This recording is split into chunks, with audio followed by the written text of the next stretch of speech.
అందరికీ నమస్కారం అండి. ఇవాళ మన వీడియో టమాటా రైస్ అండి. నేను బియ్యం కడిగి పెట్టుకున్నాను. 1.5 గ్లాస్ బియ్యం అండి ఇవి. దీనికి టమాటాలు కేజీ బియ్యం ఉంటే కేజీ టమాటాలు అండి. నేను హాఫ్ కేజీ లాగా ఉంటుంది బియ్యము. నేను హాఫ్ కేజీ టమాటా తీసుకున్నాను. ఇట్లా బాగా మాగిండాలండి టమాటాలు. పచ్చికాయలు తీసుకోకూడదు.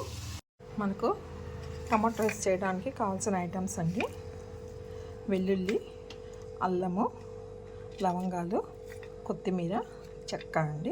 ఇవన్నీ మిక్సీకి వేసుకోవాలి. ఆనియన్స్, ఒక 2-3 పచ్చిమిరపకాయలు, కొద్దిగా కస్తూరి మేతి అండి. పచ్చిదిన్నా పర్వాలేదు మెంతి కూర, కానీ కంపల్సరీ మెంతి కూర ఉండాలండి మనకి.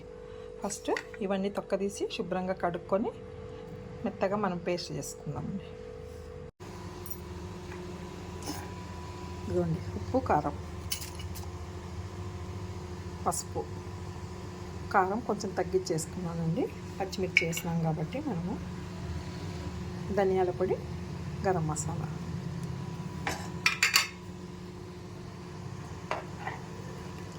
ఈ రసం బాగా మరగాల. మరిగేటప్పుడు మనం బియ్యం వేసుకొని కుక్కర్ మూత పెట్టుకుందామండి. ఒక 2 విజిల్స్ చాలండి. కొంచెం మరగనిద్దాము. ఇదిగోండి కుక్కరు మూత ఓపెన్ చేసినాను. మనకు టమాటా రైస్ ఇట్లా వచ్చిందండి.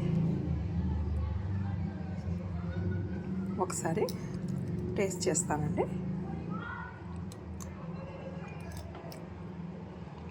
చాలా బాగా వచ్చిందండి.